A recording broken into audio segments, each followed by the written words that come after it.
Hello guys, আসসালামু আলাইকুম। সবাইকে শুভ দুপুরের শুভেচ্ছা বন্ধুরা। আমি ফুলকপি দিয়ে টমেটো দিয়ে রুই মাছ রান্না করলাম। আর রান্নাটা দেখতে অনেক সুন্দর হয়েছে, ফ্লেভারটা অনেক ভালো আসছে। খাইতে মনে হয় ভালোই আসবে, কারণ ফুলকপি দিয়ে রুই মাছ মজা। আর সাথে হয়েছে টক টমেটো, মনে হয় মজা হবে। তারা এবার বাসায় রান্না করে খেয়ে দেখতে পারেন, অনেক মজা।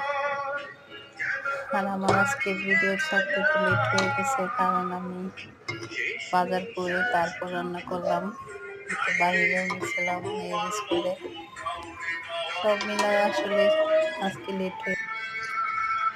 বাবা গরিব ছিল, তাকে কোনো আফসোস নাই। গরিব বাবার ছোট্ট একটা রাজত্ব ছিল, আর সেই রাজ্যের রাজা আমারই বানাইছিল।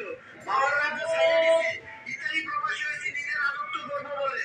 আর সেই রাজ্যে আমার বাবারে রাজত্ব করতে দিব আমি। This is my challenge.